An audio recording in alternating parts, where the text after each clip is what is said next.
Bem-vindos a mais um vídeo do canal MLPC Linguística.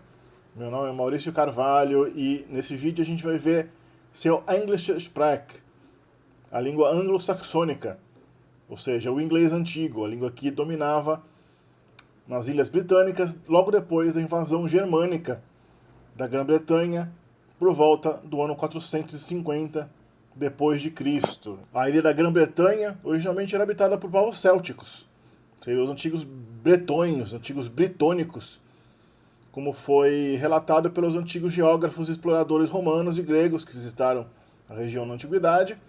O próprio Império Romano colonizou uma boa parte da Grã-Bretanha na Antiguidade e nos conta desse povo Britain, os Britões, os bretões, que eram os antepassados do povo que a gente hoje chama de os galeses, que em inglês são conhecidos como Welsh.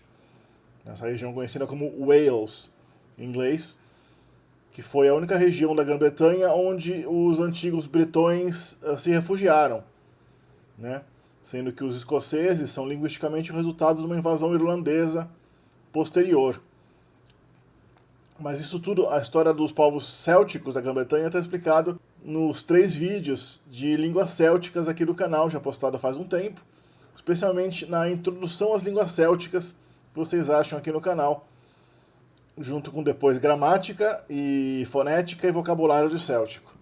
Aqui a gente vai se concentrar justamente na língua germânica que veio com a invasão germânica das Ilhas Britânicas depois que o Império Romano se ausentou das Ilhas Britânicas. O Império Romano colonizou uma parte da Grã-Bretanha, essa parte mais ou menos que equivale à Inglaterra atual, só que no ano 410 o Império Romano, que já estava mostrando sinais de decadência, tinha talvez prioridades maiores, fronteiras mais importantes para proteger, ele saiu, ele evacuou a Grã-Bretanha e deixou os celtas vivendo sozinhos ali.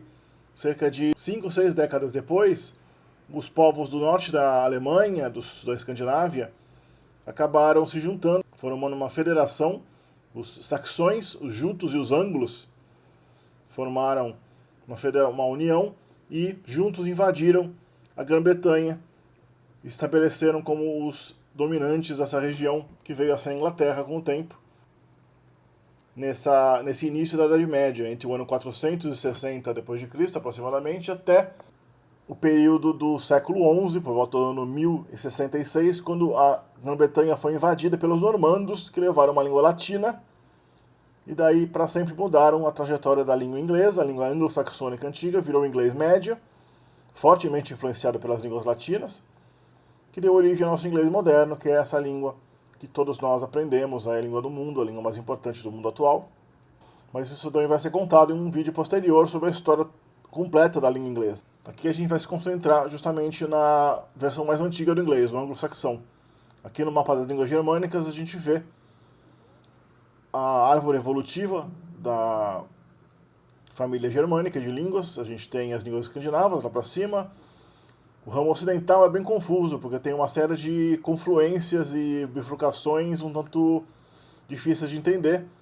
Isso está mais explicado no vídeo de línguas germânicas aqui do canal. Você tem que assistir o vídeo de línguas germânicas, explica bem justamente como as línguas germânicas evoluíram, mas essencialmente o antigo anglo-saxão deriva da língua saxônica, que era a língua do norte da Alemanha, na antiguidade, que já é diferente do alemão. O alemão é derivado do antigo francônico. O alemão e o holandês, assim como o Yiddish, são derivados do antigo francônico, que era uma língua falada na parte mais ocidental do interior da Alemanha.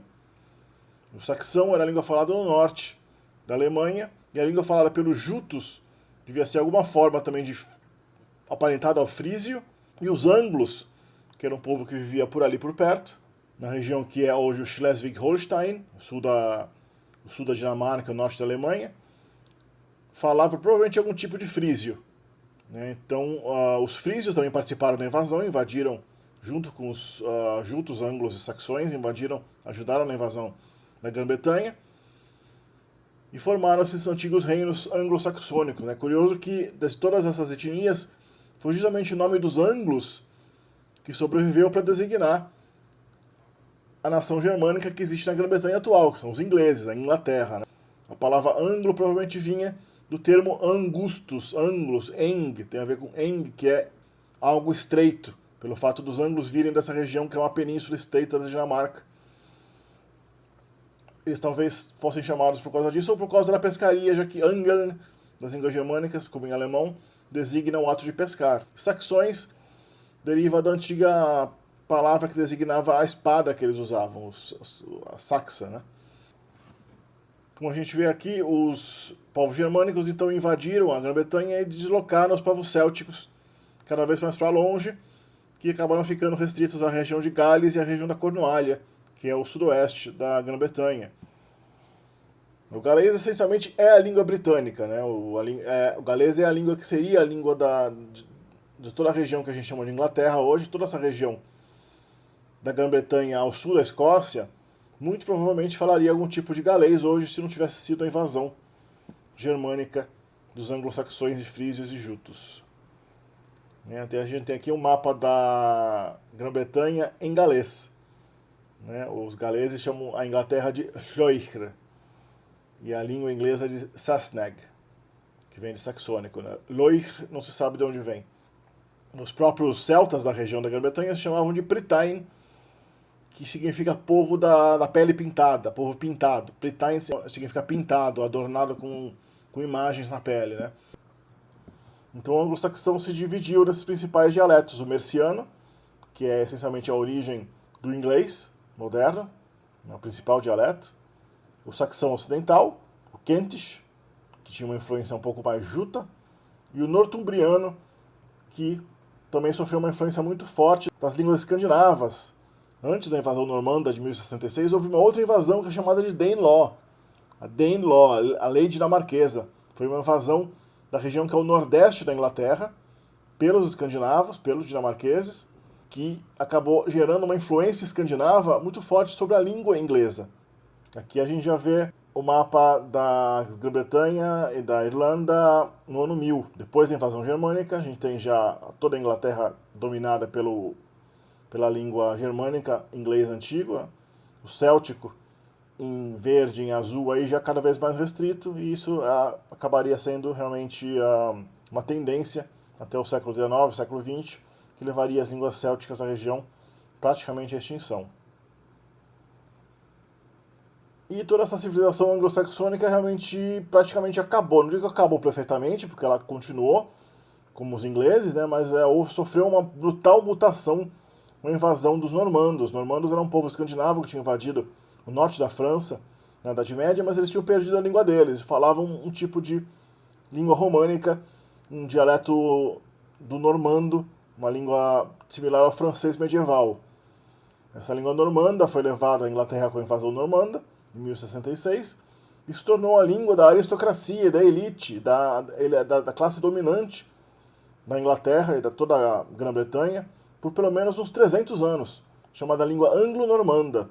Então, a língua anglo-normanda acabou se fundindo com o antigo anglo-saxão, formando então o inglês médio, que já é o antepassado direto do inglês moderno.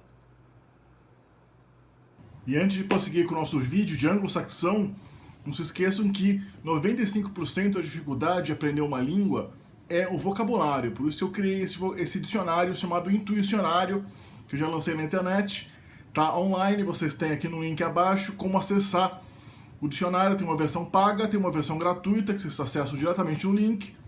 Esse dicionário é um dicionário que eu criei para o meu próprio aprendizado originalmente, agora estou disponibilizando para todos os usuários da internet. Todo mundo que acessa o link, vocês podem navegar diretamente e explorar essa base, essa plataforma de aprendizado de línguas, que é uma maneira intuitiva e temática, vocabulário temático de várias línguas apresentadas em paralelo.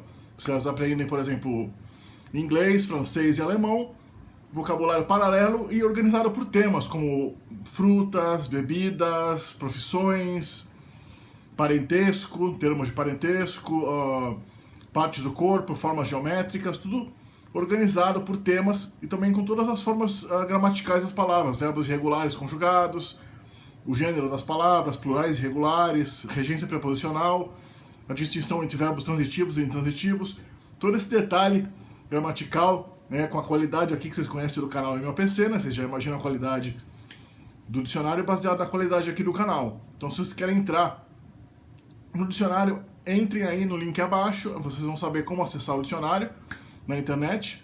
E se vocês querem aprender diretamente uma língua comigo, vocês podem pegar a mentoria MLPC Online, na qual eu ensino através do WhatsApp ou do Telegram, mais uma página online de texto, que eu vou passar conteúdo escrito para vocês, baseado em grande parte no meu dicionário, porque o meu ensino é baseado no vocabulário, que, como eu disse, é 95% da dificuldade de aprender uma língua. Então vocês me adicionam no Telegram ou no WhatsApp e a gente começa a aprender. Eu ensino principalmente inglês e alemão, eu posso ensinar inclusive as línguas conjugadas numa mentoria só.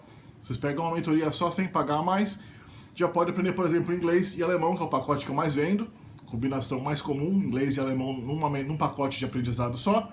Ou podem pegar outras mentorias também, tem a mentoria simplificada, tem várias faixas de preço, a mentoria completa, multilíngua, a mentoria simplificada e a mentoria também coletiva de inglês, que tem um nível de preço mais baixo. Então, aí fiquem com o vídeo de anglo-saxão e quem quiser entrar em contato também entre em contato comigo, ou também pode apoiar o canal através do Apoia-se. Quem apoia pelo Apoia-se tem essa quantia já descontada. Tudo que for apoiado vai estar descontado do acesso ao dicionário ou da entrada na mentoria. Quem entra na mentoria ganha acesso ao dicionário. E quem acessa o dicionário também pode ter essa quantia que você pagou acessando o dicionário, pode ser descontada quando você entrar na mentoria. Tudo combinado no pacote para você aprender línguas e desfrutar aí da linguística através do canal MLPC Linguística.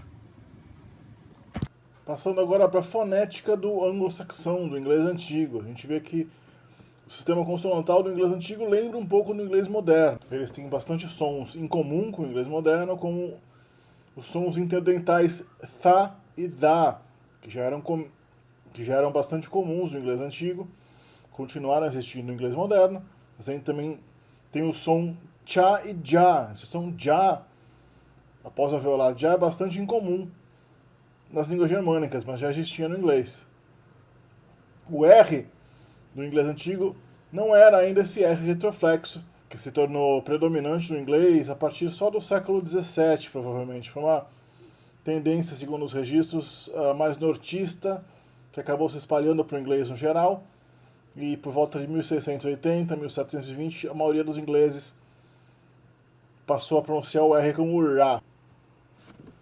Quanto às vogais, a gente vê também uma língua relativamente típica da família germânica, do grupo germânico. Ela tem, ao contrário da maioria das línguas germânicas, a maioria dos dialetos do anglo-saxônico não tinha a vogal dianteira arredondada média Ö, que a gente vê como o O com trema do alemão, por exemplo. Só tinha a vogal dianteira arredondada Ü, representada pela letra Y, no alfabeto anglo-saxônico latino, que, aliás, é outra coisa interessante, o sistema de escrita da língua anglo-saxônica. A língua anglo-saxônica foi... Pouca gente nota essa peculiaridade, mas ela foi a primeira língua germânica que teve uma grande utilização como língua escrita. Os povos germânicos da Escandinávia e da região da Alemanha e Holanda, que falavam as outras línguas germânicas da época, utilizavam tipicamente só o latim. Não escreviam suas línguas germânicas ainda. Os anglo-saxões tinham essa peculiaridade bastante interessante, que eles recorriam muito à sua própria língua anglo-saxônica, portanto deixaram um registro de escritos de obras literárias muito grandes, como as Crônicas Anglo-Saxônicas e o famoso Beowulf, o poema épico do matador de dragões Beowulf, o herói Beowulf, anglo-saxônico, que são obras extremamente extensas que nos dão um registro extremamente completo, bastante vasto, dessa língua germânica, muito interessante para justamente como um testemunho de como eram as línguas germânicas nessa época ainda do começo da Idade Média. Inicialmente, os anglo-saxões se utilizavam da escrita rúnica, chamada Futhorc, que a gente vê na tela aí. O Futhorc era adaptado das runas escandinavas e foi usado por um tempo até que os monges irlandeses, veja só, foram os monges irlandeses que, ao migrarem para a região da Inglaterra, né, da Mercia, trouxeram a escrita latina na forma uncial irlandesa e criaram então o alfabeto anglo-saxônico que a gente, mais ou menos adaptado à tipografia moderna, usa até hoje para representar a língua em obras didáticas, transcrever uma escrita legível moderna. Essa escrita uncial latina, né, tinha essas peculiaridades aqui. A gente vê, por exemplo, que o C representava tanto a oclusiva velar K quanto a pós-alveolar, né, ou palatal cha. Essa cha ocorria quando o C ocorria na grafia perto ou antes ou depois de uma vogal dianteira, como E, I ou U.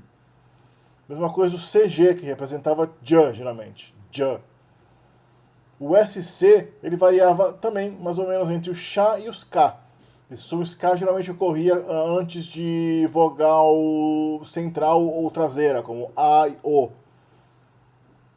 Então a palavra, por exemplo, peixe é fish, embora se escreva fisk, só que a palavra pescar era fiscan, porque era escrito com A depois do C, né? Então ficava fiscan. A gente vê que tinha uma série de letras que representavam sons diversos dependendo da posição. Isso é uma coisa muito comum no alfabeto anglo-saxônico. Por exemplo, a letra G representava tanto G, ou a fricativa velar sonora Re, mas perto de vogal dianteira, como I, E e U, ele virava uma semivogal IA, que daí é representada com um pontinho em cima, mas isso é mais didático, isso não era realmente muito comum na grafia anglo-saxônica da época, né, mas em obras didáticas. O GR é CRA, né, e como a gente vê aí, o G mais I faz IE e I, porque E e I são vogais dianteiras, né. A gente também tem um N seguido de G com pontinho em cima, representando o consoante NJA. A gente tem duas letras peculiares do alfabeto anglo-saxônico que, contudo, são comuns ao alfabeto de algumas línguas escandinavas, como o islandês. Aliás, você tem que assistir o vídeo de islandês aqui no canal, que também fala dessa língua que é a língua germânica mais conservadora que ainda é falada até hoje, o islandês. Tinha a letra Thorn, que representava o som interdental, né? Tha, e a letra That, que representava o som interdental sonoro, Tha. Embora às vezes o Thorn fosse usado para ambos, porque justamente dependendo se vinha entre vogal, ou se vinha antes de uma consoante ou não, as consoantes ficavam surdas e sonoras. A variação entre consoantes surdas e sonoras dependia da ocorrência do lugar na palavra onde aquela consoante ocorria. Então uma consoante surda, como F na grafia anglo-saxônica, que ocorresse entre vogais, era pronunciada como V. Mesma coisa para o S. O S entre vogais era pronunciado como Z, e o Thorn entre vogais era pronunciado como Da. Então não precisava escrever o That separado do Thorn. Havia também a letra Win, que por ser muito parecida com o P, nas obras modernas não é mais usada, a gente usa o W mesmo, porque o W é perfeitamente adaptado para esse som dessa letra, que realmente equivale perfeitamente ao W do inglês moderno, já era pronunciado como W na anglo-saxão, e hoje a gente abandonou a letra Win. O ditongo IE às vezes era pronunciado como IU. O Y sozinho era U, era a vogal dianteira arredondada, né? O OE representava o E, mas esse E ocorria só em alguns dialetos. A vogal média arredondada dianteira não era muito comum no anglo-saxônico, que acontecia de maneira limitada. Chegando à gramática, a estrutura da língua propriamente dita, né? O English, que foi predominante nas Ilhas Britânicas, pelo menos na região da Inglaterra, por cerca de 600 anos, tem uma ordem das palavras, por exemplo, tipicamente germânica, né? Às vezes o verbo final em orações subordinadas, às vezes o auxiliar separado do verbo infinitivo, né? SVOV, o auxiliar no meio, objeto depois o verbo infinitivo no final. Na oração subordinada, o verbo tende a ser jogado no final, então a língua fica OV, objeto, verbo, sujeito, objeto, verbo. O sintagma nominal tende a ser germânico, tipicamente, determinante, adjetivo, nome. A língua tem, nos substantivos, 3 gêneros gramaticais, masculino, feminino e neutro, sendo que no plural essa distinção de gênero some. Existe um resquício de dual, mas só nos pronomes de primeira e segunda pessoa.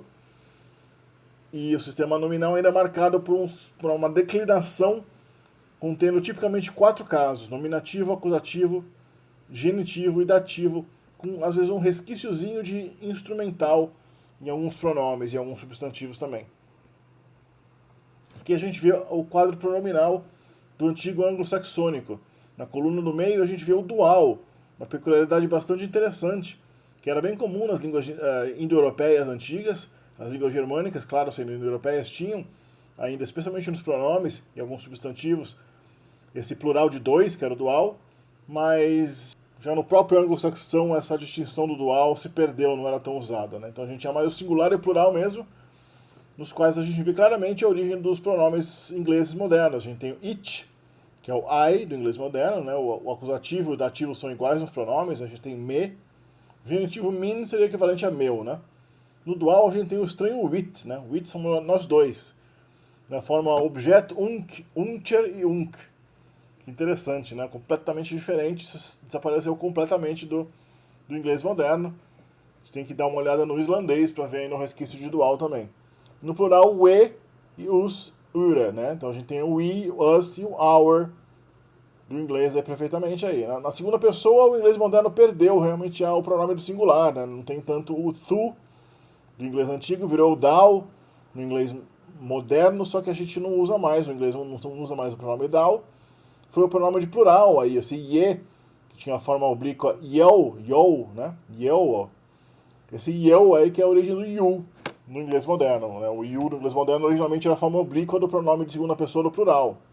E tinha também o dual yit, com a forma oblíqua ink, incher e ink. Na terceira pessoa não tinha o dual, né? A gente vê aí he, que é a origem do he, o neutro hit, que é a origem do it, e o feminino é muito estranho, né? Completamente diferente do inglês moderno, é heo. A gente não sabe de onde veio o she do inglês, a gente não tem uma teoria. Alguns falam que o heo virou hio, shio, shio, she, she. Seria uma palatalização do H. Essa consoante aspirada teria se palatalizado pela formação de um I posterior, né? Uma semivogal palatal. She, she, she, she. Mas a gente não sabe de onde veio o pronome she mesmo, né? No plural, também o pronome era completamente diferente. A gente tem a he. He era o pronome equivalente a eles e elas, que no inglês moderno é they, mas esse they do inglês moderno é de origem escandinava, uma importação escandinava. Aqui a gente tem a conjugação do verbo ser no anglo-saxão. Havia dois verbos, na verdade, que eram equivalentes, não tinha realmente um significado diferente um do outro, eram usados de maneira intercambiáveis, né? Beon e wesen. Então tem aí ich beo ou ich eom, thu bist ou thu ert, heo bith ou heo ist ou heo is. Né? No plural, a gente vê que no plural o anglo-saxão tinha perdido a distinção entre as pessoas. No plural, todos os verbos em anglo-saxão eram iguais entre si, não tinha distinção de primeira, segunda e terceira pessoa a mais. Então a gente tem aí Beoth, Sindel, Aaron. No passado, Wes, Were, Wes e Weron. Tem um gerúndio Wessende, um participio passado Yebeon, né? Também a forma de imperativo, tinha também um substantivo, que era si.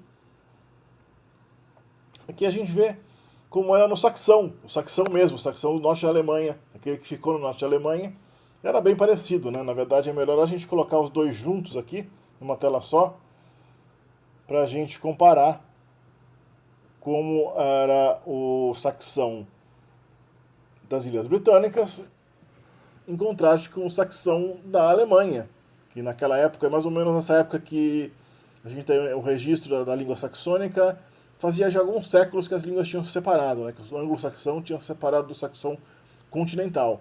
Mas a gente vê ainda essencialmente a mesma língua, né? Essencialmente a mesma coisa, sem praticamente nenhuma diferença. A gente vê que só o participio passado que o saxão usava mais gewesen, talvez por influência do francônico, né, que é gewesen, mas o resto é quase idêntico, né? Não se esqueça do Danelaw, né, a invasão escandinava, que ocorreu ainda na época anglo-saxônica, na época do ano 800 e pouco, que deu ao inglês uma influência do escandinavo antigo, inclusive no verbo ser. Então a gente tem aí ik am, tu ert, han er, o es, erum, erud, eru, var, vart, vart, varum, varud, varu. Era o verbo vera, no antigo escandinavo, e esse paradigma influenciou Inclusive os próprios pronomes, a gente vê o there aí, que é justamente a origem do pronome terceira pessoa plural do inglês, veio aí desse escandinavo que invadiu a Inglaterra no Danelaw. Aqui, por um desencargo de consciência, eu coloquei a minha tabela de pronomes dessas línguas norte-alemanha, inclusive o curiosíssimo pomerano, que é falado aqui no Espírito Santo, em parte do Rio Grande do Sul e Santa Catarina, uma língua germânica derivada do saxão também, do norte da Alemanha, bem diferente do alemão. Tem um vídeo aqui no canal sobre a língua pomerana brasileira, muito interessante. Tem aí o paradigma verbal do verbo ser em pomerano comparado com o antigo saxão, com o baixo saxão moderno do norte da Alemanha, a língua ali da região de Hamburgo, Hannover, e também com o holandês, que o holandês não é derivado do saxão, né? O holandês já é derivado do antigo francônico, mas sofreu uma influência razoável das línguas saxônicas, né? E aqui a gente tem uma frase exemplificando mais ou menos a ordem das palavras em anglo-saxão. Thatweef, Yaf, Thammen, Sabok. Aquela mulher deu àquele homem o livro. A gente vê como é interessante que a palavra wife, né, no inglês moderno significa wife, né, que é uma esposa, né? No antigo inglês isso significava meramente uma mulher. E aí o man significa o dativo de homem, né, o objeto indireto. Sabuk, que é uma palavra neutra. Os adjetivos em anglo-saxão tinham formas comparativas, como é típico de todas as línguas germânicas, né? Só que algumas formas são um pouco estranhas. A gente vê aí good, entre parênteses tem a forma adverbial, né, que é o well. A gente vê good, well. O comparativo melhor era betra ou selra. Selra é muito estranho, né? Isso não tem equivalente nas outras línguas germânicas que eu saiba. E o superlativo best, equivalente ao best, né, do inglês moderno, ou selbst. Üvel, advérbio üvel, né, equivale ao evil do inglês moderno, mas significava ruim, de qualquer jeito, qualquer coisa de má qualidade, equivalente ao bad do inglês moderno, né. Já o comparativo é bastante similar ao worse e worst. Würsa e worst. Little é o little do inglês, significava pequeno. A forma adverbial, pouco, era lut. E menor era lesser, significava algo similar a lesser, cognato de lesser do inglês, que é algo inferior. Né? E last tem a ver com least do inglês moderno. Mitchell, ou Mitchle, na forma adverbial, era também muito. Mera era mais e mest era o mais, a maioria de. Equivale a more e most. Embora Mitchell tenha perdido o L, né? Mitchell virou much do inglês moderno. Essa sílaba final com um L desapareceu. A gente não tem Muchel, a gente tem much. Eld, que é velho, faz uldre, uldst. E young, que é jovem, faz yingra, yingest. No comparativo e no superlativo. Um verbo, vamos pegar um verbo aqui, driven. Driven é equivalente ao drive do inglês moderno. É um verbo que era conduzir, compelir, impelir, empurrar, levar para frente. No presente a gente tem drive, drift, drift, e no plural todas as pessoas são iguais, né? Drivad. No passado, draf, drive, draf, e no plural, drivon. No participio passado, driven. Bem similar ao que a gente ainda vê nas outras línguas germânicas, no próprio inglês. É curioso que na segunda pessoa, no passado, não tem a terminação ST. Ao contrário do que a gente vê em alemão ainda, e do que a gente vê no próprio inglês, mas nos verbos regulares. O verbo driven é um verbo forte.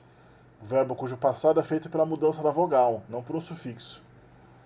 Os verbos fortes do anglo-saxônico não tinham a terminação da segunda pessoa, o ST no passado, nem a terminação da terceira pessoa.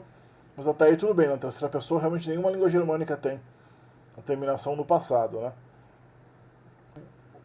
Anglo-saxão tinha também os verbos modais, que a gente conhece tão bem no inglês moderno. O verbo kann, kannst, kann, können, né? E kuda, no passado. É o verbo can, no inglês, né? Wille, wilt, wille, willad, wolde. É o nosso wolde, no inglês antigo, significava o verbo querer, né? Não era ainda o verbo auxiliar do futuro. Isso foi uma adaptação posterior. O verbo witten, então a terceira forma aí, na terceira linha, what, witten, é o verbo saber, no inglês antigo. Saber. No passado, wiste. Der, algumas gramáticas dão um passado diferente para esse verbo. Der era o verbo equivalente a dare, do inglês moderno, que é o ousar. May, may e merte, né? No passado é o verbo may, do inglês. No passado seria equivalente a might, mas o significado era diferente no inglês antigo. O verbo moten, no passado most, é o equivalente ao must do inglês. A gente vê que o presente não sobreviveu no inglês moderno. Nosso verbo must é o passado do verbo. Shall, shalt, shall, schulen, né? Schulen e shoulder. É o verbo shall e should do inglês moderno. O verbo saber do inglês moderno é bem curioso. É a única língua germânica que preserva esse antigo verbo germânico knauen. Sumiu em todas as línguas germânicas. Na verdade é um verbo indo-europeu bastante antigo. Ele é cognato do nosso verbo conhecer, que vem do latim cognoscere, cognoscere. Esse gnoscere, esse gno do verbo conhecer, gnoscere, era cognato de knauen, assim como o eslavo znat, no russo znat, que é saber, e também o jiná, no sânscrito, que é o verbo saber do sânscrito. São os verbos indo-europeus mais antigos. Curiosamente, só o inglês, nas línguas germânicas modernas, preserva um descendente desse verbo, que é o verbo know, no inglês. Só que a oclusiva velar inicial, antes do N, né, o K, não é mais pronunciado. A gente tinha no inglês antigo knauen, knaua, knaust, knauth, knauath. O passado era irregular, o que reflete o nu do inglês moderno, né? Kneu, kneue, kneu, kneuen. O participio passado é knauen, que vale a known. É um verbo bem interessante também. Aqui um verbo mais típico, o verbo sprechen. Spreche, sprecht, spricht, sprecheth. Passado sprech, spreche, sprech, sprechen e gesprechen. O verbo falar. Totalmente paralelo, né, às línguas germânicas. No alemão a gente teria spreche, sprichst, spricht e sprechen, no plural. Né? Sprach, sprachst. Mais uma vez a gente não vê o ST da segunda pessoa, que é bastante curioso. O verbo ir, no inglês antigo, era gone. Ka, guest, geth, gath. Mas o passado, eode, eodest, eode, eodon. Aí a gente vê o ST do passado da segunda pessoa, né? Eodest. Aí tem. Mas o verbo go, do inglês moderno, não tem esse passado mais. Esse passado sumiu. E a gente tem o went, que vem do antigo inglês wenden, que era o verbo frequentar algum lugar. Wenden era frequentar, o passado era went. Daí esse went, que é o passado do verbo wenden, substituiu o passado eode do verbo gone. Luvien é um verbo regular. A gente tem ich lufie, tu luvast, hiluvad, veluviad. No passado, luvode, luvodest, luvode, luvodon. E participio passado, geluvod. Verbo amar. Uma coisa extremamente curiosa do anglo-saxão é que a negação verbal era feita com um ne, só que antes do verbo. Uma coisa que é completamente inusitada nas línguas germânicas, porque nenhuma língua germânica tem isso. Pelo menos nas línguas modernas, onde a negação geralmente é feita com uma partícula depois do verbo. Né? A gente tem ele vem, em alemão essa frase aí, ne komm he, seria kommt nicht. Né? Aí não nicht kommt A gente tem inclusive o ne colocado antes do verbo, formando uma inversão do verbo com o sujeito. A gente vê aí o ne seguido do verbo, e o pronome tem que vir em terceiro lugar para manter a posição do verbo na segunda pessoa. O famoso princípio V2 das línguas germânicas, que força os verbos a ficarem na segunda posição sintática, sempre, numa oração principal normal não interrogativa. Esse passado, essa negação que a gente tem no inglês moderno com do, doesn't, didn't, don't, isso não existia no inglês antigo. Isso se desenvolveu só no inglês a partir do século XVI, XVII, XVIII. Até o século XVII, XVIII não era comum, na verdade, usar o sistema don't, doesn't, didn't para negar. No inglês antigo a gente diria he came not. Até mais ou menos 1700 as pessoas falavam he came not. No inglês moderno a gente fala he didn't come. Ele não veio.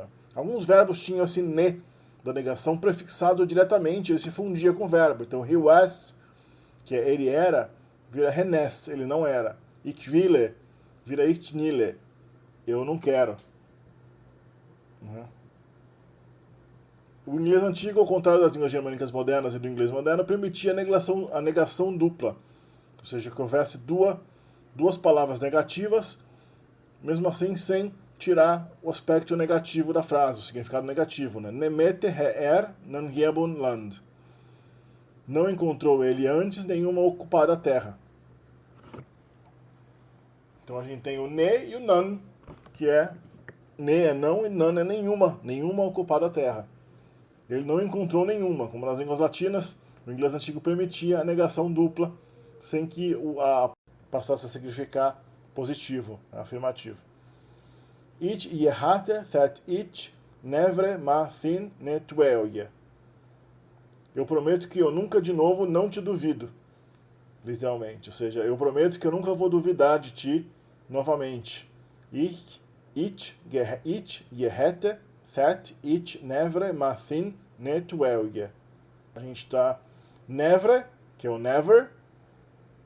Ma é de novo. Thin é o você, né? O te. E tem um verbo negado, apesar de ter never.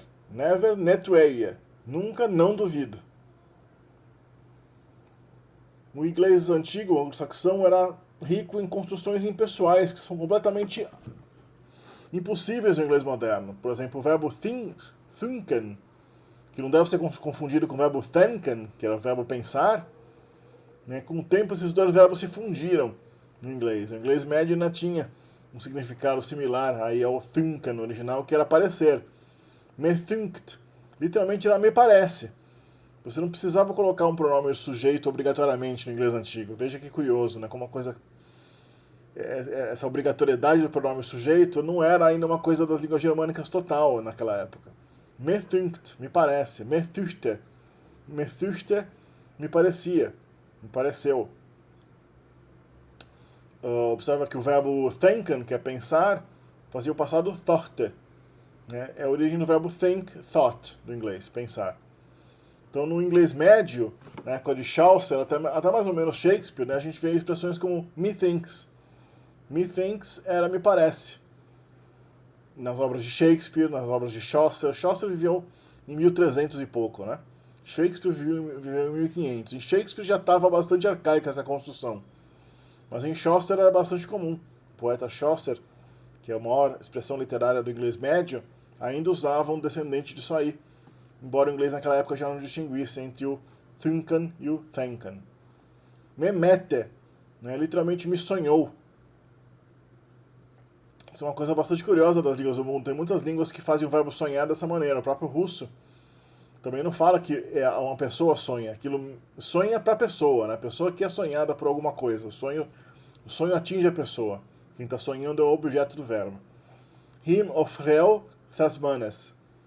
Aí a ele lhe deu, né, a ele pena do homem. Né, a ele apiedou-se do homem. Né, lhe apiedou-se o homem, do homem. Lhe apiedou-se do homem. Lhe apiedou-se do homem seria a ele se apiedou do homem, ele teve pena do homem. Him ofreu das manas.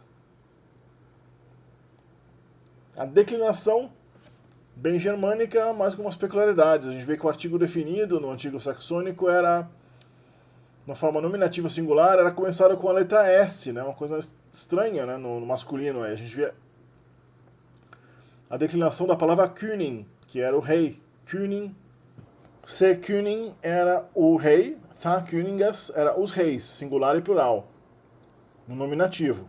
Já o acusativo era Thone König, no plural não fazia diferença, tá Königas. O genitivo, Thes Königes, do rei. O genitivo plural, Thara Königa. E o dativo, Them Könige, no plural, Them Königum. Por uma questão de comparação, vamos ver o equivalente em alemão moderno. Né? A gente vê aí, no alemão, o artigo definido é como nas línguas germânicas modernas, começa sempre com uma dental. Né?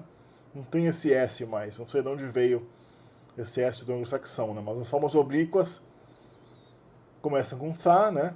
Der König, die Könige, den König, die Könige, des Königes, né? Quase igual a des Königes. Der Könige equivale a Thara Könige. Them Könige, dem Könige. E them Königen, den Königen. Então a gente vê que a declinação do antigo anglo-saxônico é perfeitamente paralela com o que a gente vê no alemão moderno, se a gente comparar também com o islandês moderno, que preserva uma declinação bastante rica, a gente vê também muito paralelismo. Aqui a declinação feminina, a palavra talo, que é uma história, tem uma equivalente a tale do inglês moderno, né?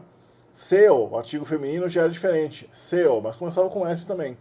No plural, thala, as histórias. No acusativo, thatale, thatala, theretale, tharatala, theretale, themtalum. Colocando aqui o equivalente alemão, né, a palavra Zahl, que significa um número, mas é cognato, tem a mesma origem de talo do saxão, né? A gente vê o paralelismo também bastante grande, algumas coisas não batem muito, mas no geral a gente tem, né? Die Zahl, die Zahlen, die Zahl, die Zahlen, der Zahl, der Zahlen, der Zahl, den Zahlen.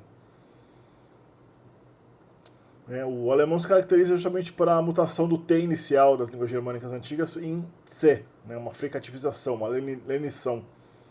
O alemão passou pela grande lenição meridional que a gente vê, chamada de grande mutação consonantal, a segunda grande mutação consonantal, que afetou as línguas ao sul ali de Leipzig. As palavras neutras se declinavam mais ou menos como as palavras masculinas, né? Como a gente vê em todas as línguas germânicas, todas as línguas indo-europeias, na verdade, o gênero neutro e o gênero masculino são quase iguais, exceto que o neutro tipicamente não tem um acusativo, né?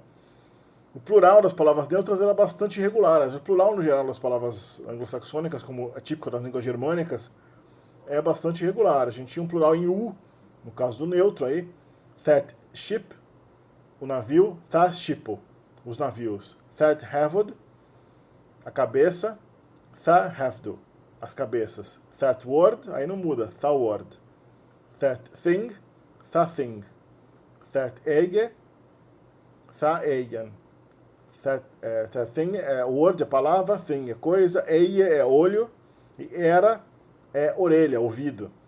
That era, tha era, né? A gente vê que era e era fazem plural com N, o que é realmente paralelo com o alemão. A gente vê aqui os equivalentes em alemão nessa outra tela, né?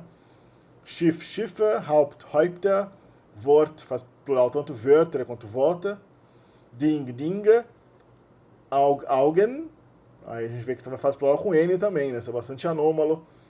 São raríssimas as palavras neutras em alemão que falam plural com N, mas aí tem um paralelo também com as palavras anglo-saxônicas plural com N também. E das Ohr, a orelha, de Ohren. Na montagem de artigo mais adjetivo mais nome, né, que é o nosso querido sintagma nominal, o adjetivo vai ganhar terminações de acordo com o artigo que vai na expressão. Então, se o artigo for definido, ele ganha um conjunto de terminações, como no caso aí a gente vê segrena weg, o caminho verde, no acusativo grenen weg, no dativo grenen wege, mas se for uma construção onde não tem artigo, por exemplo, o acusativo muda de grenen para grena, né? Então tem uma declinação definida que é bem paralela com o alemão, né? O alemão isso é bastante claro ainda, embora no anglo-saxão isso não funcione exatamente como no alemão, tem um paralelismo grande ainda também. O demonstrativo no anglo-saxão a gente tinha, né, o masculino, neutro e feminino, e um plural comum a todos os gêneros. A gente tem um paradigma aí, né? Thes, thus, theos, thas. Thusne, thus, thas, thas. Thuses, thuthe, thuses, thuses, thuse, thusa.